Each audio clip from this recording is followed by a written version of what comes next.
On September 11th, 1997, on the hugely popular paranormal talk show Coast to Coast AM, host Art Bell held an open-line segment specifically asking to receive calls from Area 51 employees. Little did he know, he was about to receive perhaps the most infamous call in the entirety of his show's history. On my Area 51 line, you're on the air. Hello. Hello, Art. Yes. Hi. I don't have a whole lot of time. Well, look, let's begin by finding out whether you're using this line properly or not. Area 51. Yeah, that's right. Were you an employee or are you now? A former employee. Former employee. I was let go on a medical discharge about a week ago, and I've kind of been running across the country. Oh man, I don't know where to start. They're gonna they'll triangulate on this position really soon. So you can't spend a lot of time on the phone. So give us something quick. Okay. Okay. What we're thinking of as aliens are they're extra dimensional beings that an earlier precursor of the space program made contact with. They are not what they claim to be. They have infiltrated a lot of aspects of the military establishment, particularly the Area 51. The disasters that are coming, the military, the government knows about them, and there's a lot of safe areas in this world that they could begin moving the population to now, Art. But they're not doing anything. They are not. They want the major population centers wiped out so that the few that are left will be more easily controllable. Discharge.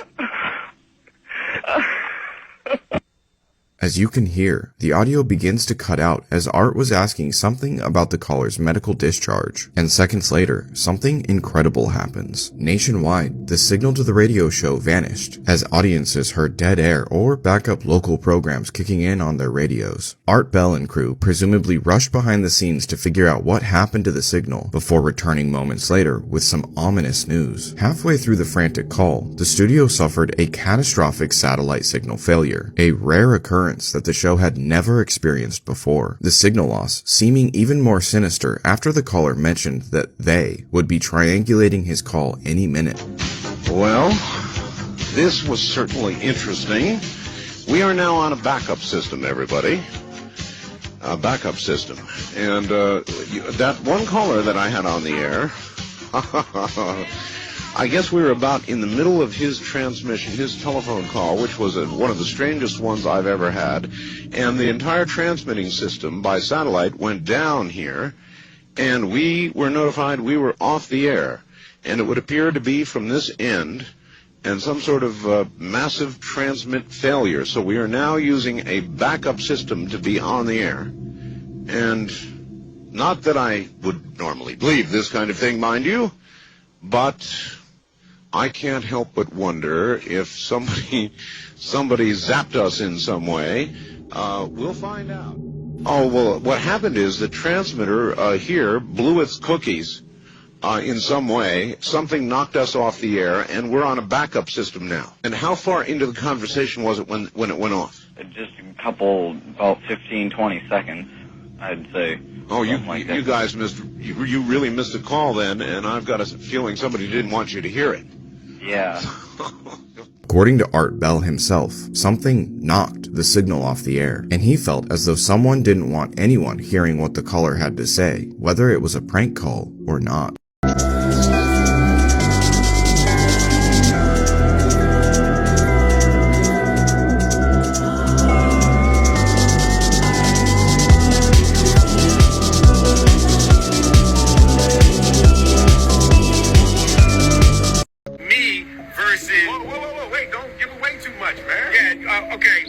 I can say clone. I want to say clone. All right, so there's like a clone back link. Right. When it comes out, let's get a selfie real quick. Let's hop in for a selfie. Titanic was a hit job. It was no accident or mistake that the Titanic sank in 1912. You think all the richest people in the world on the world's safest boat dying in a single boating crash was an accident? There's not a chance. Basically, all of the world's elites at the time had already purchased tickets and were scheduled to take this cruise together. You're talking about the Rothschilds, the JP Morgans, and Mr. Astor, who was the richest American at that time. He owned nearly 40% of every mortgage in America at that time. The story goes that the Rothschilds wanted to create a central bank, but Mr. Astor and many of his extremely rich friends, who basically controlled the country and all of its politicians, opposed the central banking system, and they would never allow a central bank in America. So when all the world's richest people boarded the ship right before the boat took off, the Rothschilds and JP Morgans all exited the ship just minutes before takeoff. So now all of the richest people who opposed the central banking system ended up dying from an iceberg. And now that all of the rich people who opposed it are dead and no longer paying or bribing all of their politicians ended up working for the Rothschilds and JP Morgans instead, who were still alive and able to bribe them without any opposition now. The very next year, in 1913, they started the Federal Reserve Bank with almost zero opposition. Crazy conspiracy theory or TikTok fact? Let me know your own thoughts in the comments. Man starts levitating during African voodoo ritual.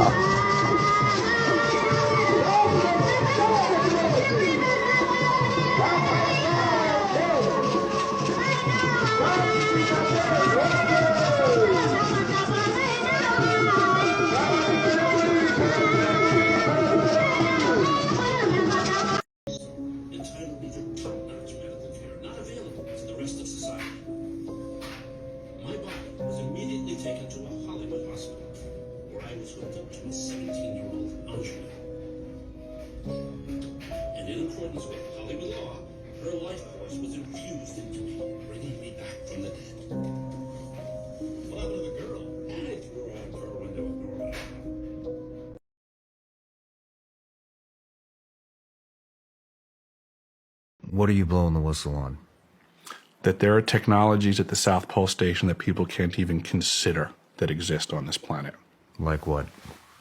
Directed energy weapon systems is something that people need to get into their vocabulary fast. The ice cube neutrino detector is not simply a passive listening device as presented for the science that they're claiming it to do. It also has the capacity to transmit. This is a video of the Pope at an event where he's just rubbing his face like he's in some pain, and next thing you know, he pulls his face. I have to slow this down one more time. Look at this. I don't know what's going on here, you guys, but I'm kind of scared. If you know, you know. Hold up. What is backmasking? I love this song. Me too.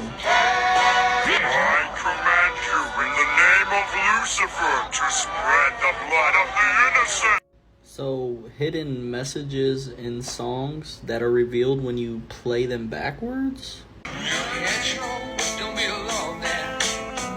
It's just a sprinkling for the main queen. It's my good favor.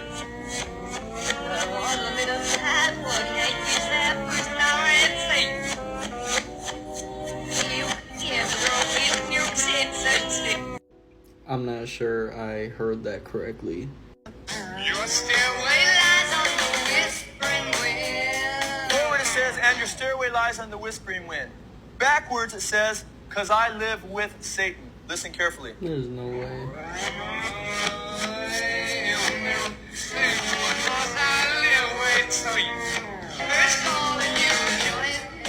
Backwards it says, the Lord turned me off. Forward it says, and it makes me wonder. Backwards it says, there's no escaping it. Now, there is an escape. It says there's no escaping it. There is an escape, and that's Jesus Christ. Oh no. Oh no.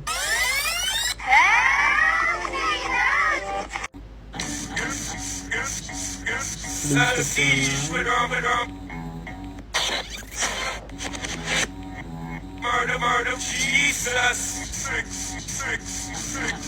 Alright, now that was clear as day. Like, he deliberately put that in there Come on, Jay-Z. That really shouldn't be a surprise, because those of you who know who this man is, Aleister Crowley and what he stood for, one of his most famous lines, "Do what thou wilt." This is a picture of Jay-Z wearing that saying on a hoodie. And something that's actually crazy, this man was all about speaking in reverse, listening to music in reverse. That's a whole nother topic, kind of the origin of backmasking, if you will. And the craziest part about the Stairway to Heaven song is that Jimmy Page, the founder and guitarist of Led Zeppelin, was a follower of Aleister Crowley and was very, very interested in his teachings. It makes you wonder.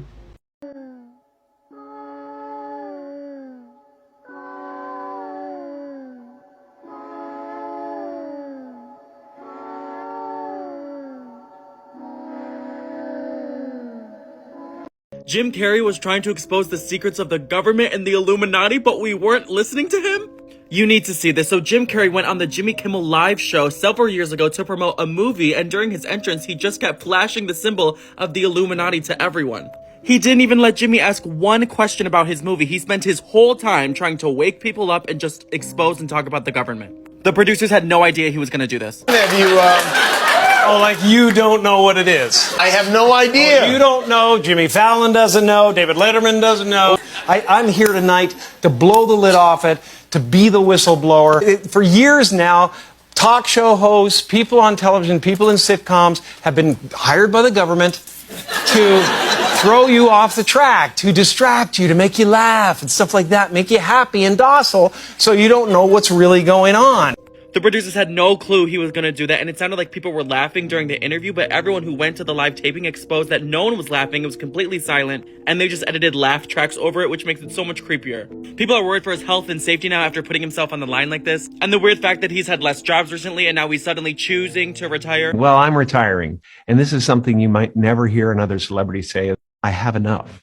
I've done enough. I am enough. I'm gonna show you one last crazy clip of what he said, but before I do, make sure you follow so you find to know the craziest conspiracy theories about each of these celebrities and requests you want to see next. You know what they're trying to do? They're trying to turn us into, you know, consumer drones of some sort. Hold on, I just got to get this. I'm sorry, Jimmy. I was temporarily interrupted by my iPhone 6 Plus.